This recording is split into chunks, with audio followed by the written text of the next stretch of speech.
So guys, this is Antec Attack number 24, and this is a best of one game between ATToto, who is the red Terran player, and someone everyone will know, WhiteRa, who is the blue Protoss. I am SC2 England, my lovely co-caster is Puri. Hi Puri! Hello, hello, hello. That was such an affectionate hello there, wasn't it? It was. I'm just excited. So, what can we expect from these two players? Well, I'll go from Toto's point of view. What he's going to do, I reckon, Pew, is he's going to get Stim pretty damn quick, so he wrecks gateway units. And then if WhiteRa gets Colossus, he's going to get Vikings. And if WhiteRa goes for High Templar, he's going to get Ghosts. What do you reckon WhiteRa's going to do then, Pew? Alright. This WhiteRa, so he always has a bit of unpredictability to him, just because, WhiteRa's a very confident player. It's going to be a one-game expand, I'd imagine, into... Colossus is a good guess. It's fairly easy, and as a confident player, he's going to be like, oh, well, Colossus, I could win easily with them. So there's a high chance of that, especially on this map like Daybreak. It's not... this isn't a map you see a lot of all-ins on, really, in PvT. Ultimately, that's just because of the size of the rush distance on it. Exactly. It's normally like a two-base all-in that you'll see. So I think Colossus is pretty... good chance of Colossus here. Now we do have something interesting going on here, Puri. We do have a gas first out of Toto, which is really quite unusual before even a Rax comes down. No, that is the Raxus next to the gas. Oh, I was completely mislooking. You were looking at the minimap, is it? Yeah, no, I was looking at it. I don't know what was wrong with me. I was looking at it and I was thinking, there's a gas going down. And I was like, no, I'm just being stupid there, Puri. It is a barracks going down. I'm just getting confused. It's been a long day. But anyway, so, down on WhiteRa's side, we've got that gateway coming down, we've got the gas, we've got the two pylons. Do you reckon we'll see an expansion out of WhiteRa? Yeah. I would be surprised. I don't really know what build he would do. Like, this map, I know, there's blink builds that you can do against Terran, but because on this map, the natural and the main are, right next to each other, and you have to go through the natural to get into the main, even with blink. It shuts down a lot of aggressive builds, but as we can see here, Toto does actually have his command center in production. Now, what I'd expect as a follow-up to this is we'll see two racks get thrown down pretty quickly, taking them up to 3, and one, possibly 2 bunkers down early, depending on what this SCV of WhiteRa's natural sees, Pew. Yes, and it is running away now from that Zealot, so he'll probably come back in about a minute's time, and he will see if there is a command center, a Nexus in production. If there's not, of course, he'll just throw down a second bunker, maybe even a third. Yep. But he's in a good spot. Yeah, this is completely standard so far. This is exactly what you expect. The Terrans always get their command centers just a little bit early because they have a bit more versatility with the Marines early game and have the wall and stuff like that. Exactly. We do have an expansion out of WhiteRa, by the way. So yes. This is a one gateway expand against one Rax expand, but a double gas following this up from Toto. That can be pretty standard. And with the second Rax, I believe that will be followed up with Medivacs. He's probably going to get his add-on, get Stim, Combat Shield, whatever he wants first, and then throw down his factory and go for the Medivac. Especially on a map like... guess. I think on this map, that's a good call as well, because there's a lot of dead space around the bases, and drops can be pretty efficient on this map. So there's... Yeah, I know, saying that, I literally cast a game yesterday where there was a lovely drop on Daybreak. It was from Zotac Cup, and the mains Nexus got picked off. It was actually against Millennium Zadelskov. God, his Nexus completely sniped. He actually lost to... do you know Team Property? Bobson. Yeah. Is it? Yeah, I know. Didn't we cast him a week ago or 2 weeks ago? Yeah, he's been in Antec Attack, I know. I love Team Property, they're one of my favourite teams as kind of a mid-level team. But we do have a Tech Lab and Reactor at the moment, and a third Barracks adding on, so no super fast medevacs. Nope, there is. I think he's going to put a little bit of pressure on just before Stim hits, and he'll probably meet up with his medevacs on the map.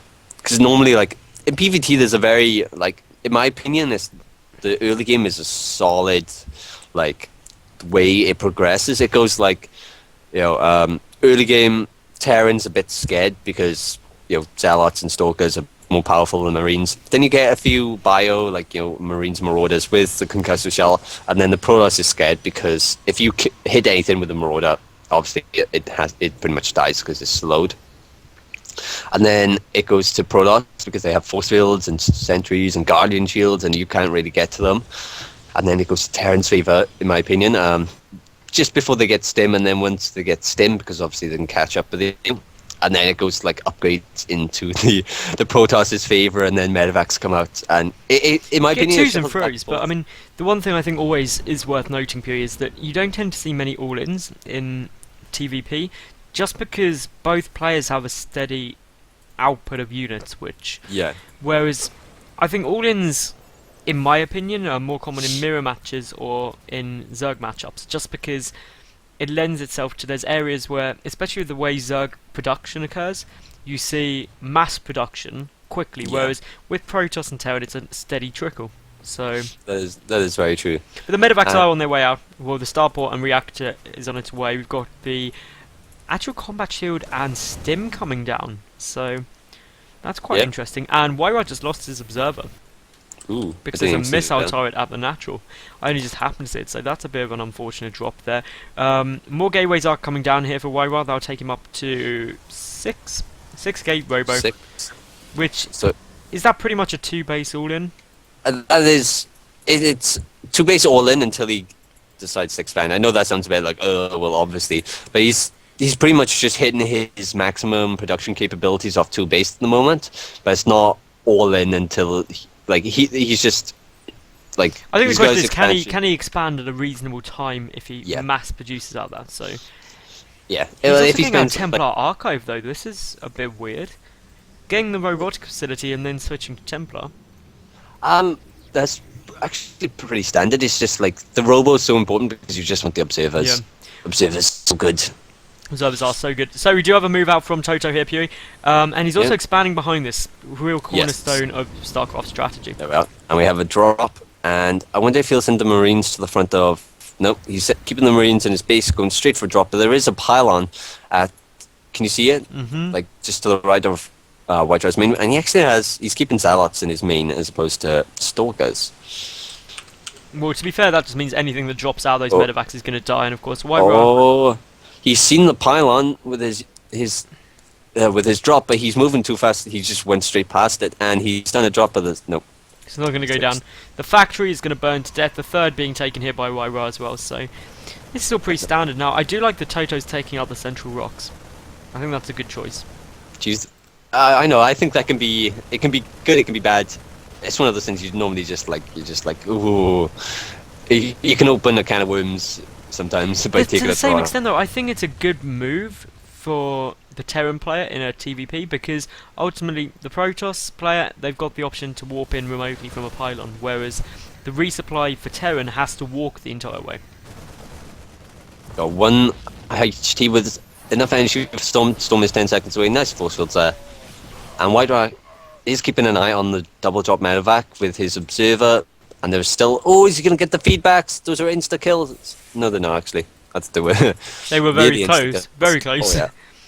That would have been absolutely beautiful. And there's an Archon morphing in as well now. So yep. This is sort of ending up being a bit like a Zealot Archon build. Yes. Well, I think it's important to know he has killed the factory, WhiteRa has. So, did he just kill medevac then? I don't know what that was. But we have a nice little engagement here. Some really good force fields. But the force fields can be kind of productive. Yes, they cut stuff up originally, but then the Zealots couldn't engage, and now this small little force is getting pinned back very badly. Oh, but there is a surround coming from the rest of the Zealots. He will lose the sentries and the Stalker, which are pretty important, but overall this is a fairly decent trade. WhiteRa is ahead in supply. And the sentry, actually, one of the sentries stays up. That is a big win there for WhiteRa. Yes. But both of the players have expanded behind this. There is this pylon, though, warping in a lot of High Templar and Stalkers down in the south position, and suddenly WhiteRa's taken the supply lead. Yes, and there are more units. This is... Oh, okay. Good little decision there from Toto to pick those up. Medevac does get away just. I was going to say something. Oh yeah, that's what I was going to say. WhiteRa killed the factory, so in my opinion, that's the perfect time to start switching to classes. Because once you kill the factory, they have to build another factory to get medevac, to get another starport. But which is important because you need the double starport for the Viking production and medevacs. But the third is being dealt with here. They're supposed to lift off and run away, and There we was a could have drop in WhiteRa's main, but it got cleaned Yeah. up very easily. So, and good storms going off here by WhiteRa, Ah, picking up great so much storms, stuff. actually. And those storms were so good. This game could take a turn for the worse very, very I quickly. think The this bunkers is go it. down, and Pure, if those bunkers go down, what does it mean? What does it mean? The SCVs are going to be brought off to fight in this storm. Oh no! That was such an epic storm, and I think And WhiteRa's got that's this it. now. Yeah. Even if this unit gets cleaned up from now on, like easily, like look how many SCVs are being killed by all these lots. The Archon's tanking a nice bit of damage, but all of those SCVs are going down. I mean, if we just take a look, 38, 39, 40, 41, 42 workers killed by Nice. WhiteRa. And that leaves 24 to 60 in WhiteRa's favour. So this game is now over, guys. There is nothing that Toto can do. He doesn't have a tech advantage or an upgrade advantage, and he Or definitely a doesn't have the contact. supply advantage or income advantage. And there's the good game well played. So WhiteRa does advance to the next round.